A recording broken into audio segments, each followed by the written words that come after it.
The word on the street is that Iran is planning an attack on Israel, and it could happen at any second. It may have already started. Tony Katz today. Good to be with you. The word is that Benjamin Netanyahu has spoken out, the prime minister of Israel, to say to the Iranians, anytime, we can get to you at any time. I mean, the translation of that is, do you really understand how good Mossad is? Doesn't matter where you are, Ayatollah Khomeini. You're sleeping, you're out for a jog, you're eating some ice cream, whatever it is you do, there is nowhere we cannot strike. So sleep well. I mean, that's the argument that Netanyahu is making. And there's a very, very different take here. You've got President Trump putting out, the world is on fire and spiraling out of control. We have no leadership, no one running the country. We have a non-existent president in Joe Biden and a completely absent vice president, Kamala Harris, who's too busy fundraising in San Francisco, a city which she and Gavin Newsom, he refers to him as Newsom, totally destroyed and staging fake photo ops. No one is in charge, and it's not even clear who is more confused, Biden or Kamala.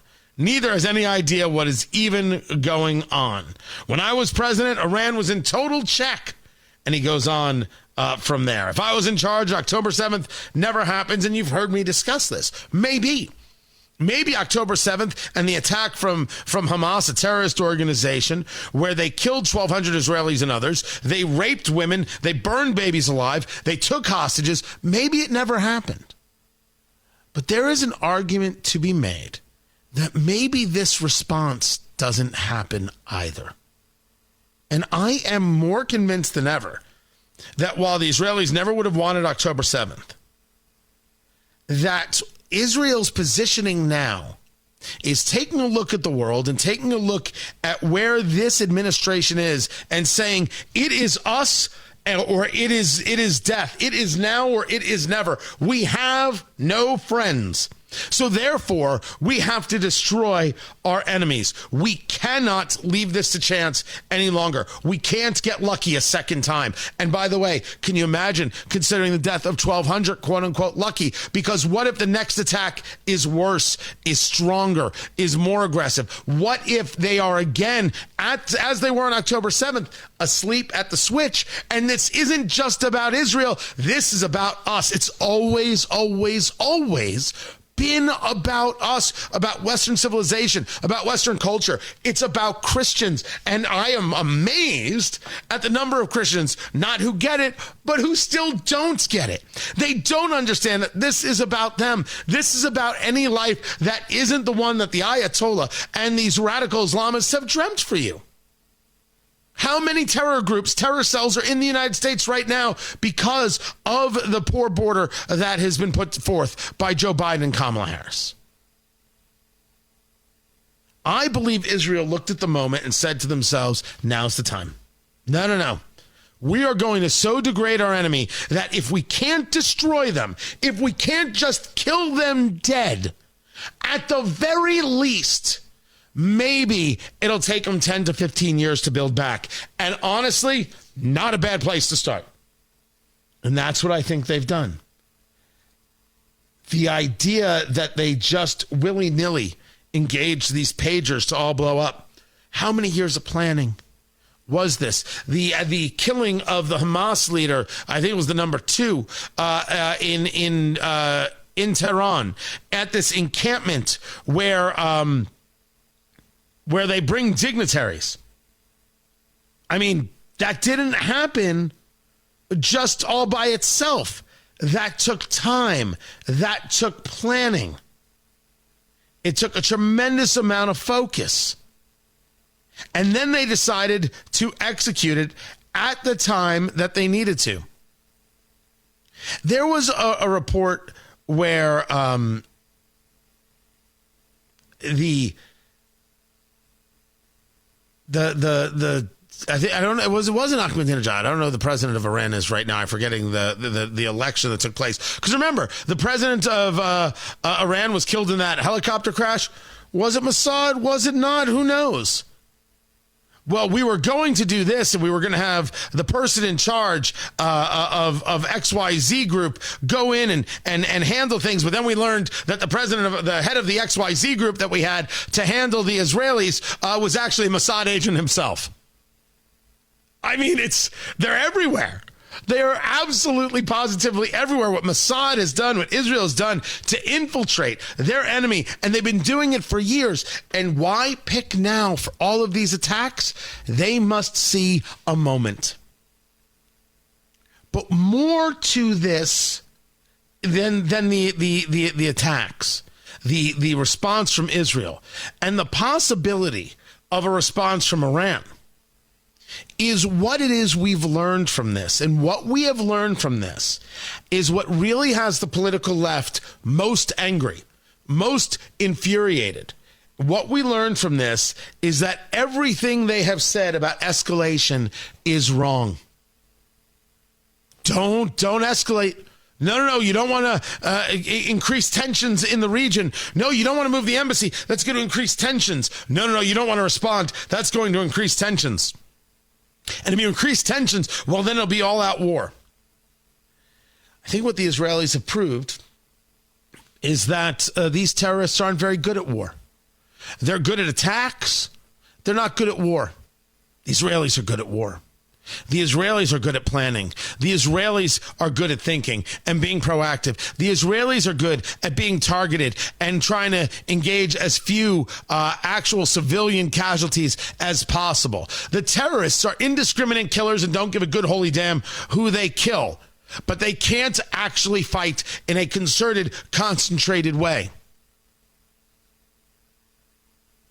And the idea that it's going to exacerbate tensions, you have got Lebanese people and Syrians and Iranians cheering the death of the Hezbollah leader, Nasrallah, because they know that all of this stuff is garbage for them. This isn't the life that they want to lead, not in the slightest.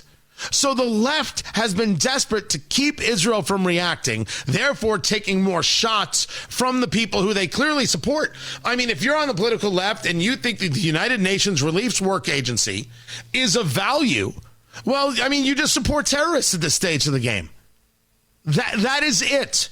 If you support the UN and you support UNRWA, the United Nations Relief and Works Agency for Palestine refugees, you support terrorists. They worked with Hamas to engage attacks on Israelis. And as the Associated Press is reporting, the top Hamas commander killed in Lebanon was a UNRWA employee placed on administrative leave. The entire organization is lousy with terrorists who want us dead. You think this is about Israel, but we know better. Anybody who supports the UNRWA is a supporter of terrorism.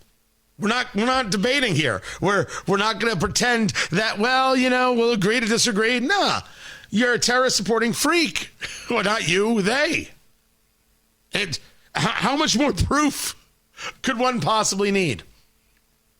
But all this talk about all the support this group needs and that group needs from the UN, nope. That was about plotting and planning against our allies. All this talk about, you can't respond, it'll actually exacerbate tensions. No. The region wants this to stop. They would like to get on with their lives now. There are Islamists. There are these terrorists. There are these radicals. Yeah, those people have to be destroyed. Everybody else might not like Israel. Honestly, who cares? Not everybody likes everybody, but they'd like to get on with their lives. They want to get on with their lives. They're desperate to get on with their lives. And when these terrorists are gone, they can. When the Ayatollah is gone, they can. And this is what Israel has proven.